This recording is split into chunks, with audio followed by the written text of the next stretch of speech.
Денеска православната црква ги празнува светите маченици Акиндин, Пигаси, Анемподист, Автони, Елпидифор и други со нив, преподобниот Маркијан Кирски и свештеномаченикот Викторин, епископ Патавски.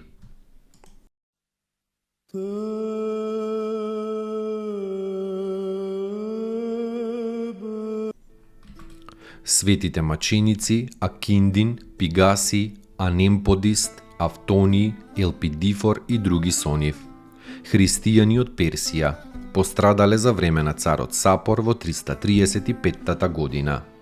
Првите тројца биле слуги на дворецот на тој цар, но тајно му служеле на Христа, својот Господ. Кога биле оптужени и пред царот на суд изведени, царот ги прашал од каде се, а тие му одговориле: наша татковина и наш живот е пресветата Тројца, единосушна и неразделна, Отецот и Синот и Светиот Дух, единиот Бог. Царот наредил многу да ги мачат, но тие се јуначки истрпеле со псалмопење и молитва на устите.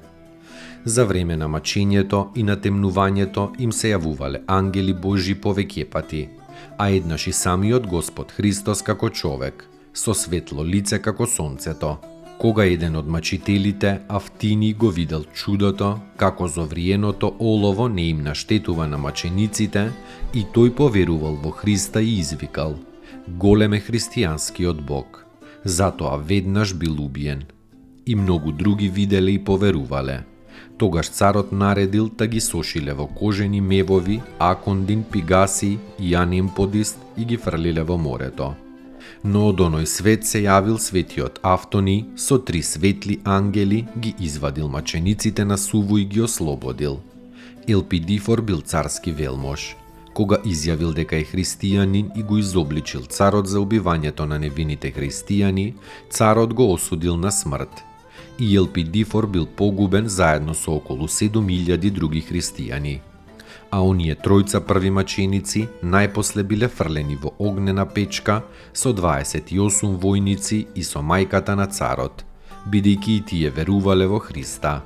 Така во пламенот ги предале своите праведни души во рацете на својот Господ.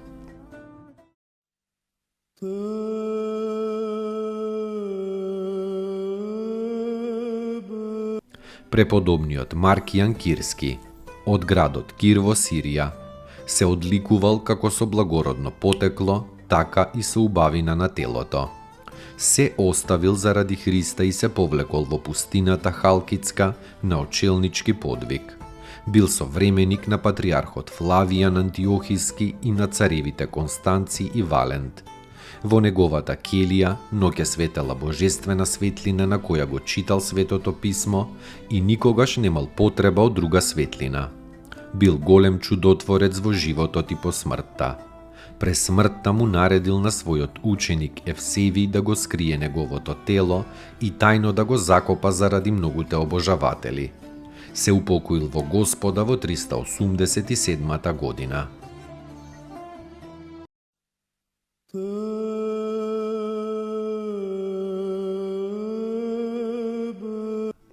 Свештеномаченикот Викторин, епископ Патавски. Многумина тврдат дека по потекло бил словенец.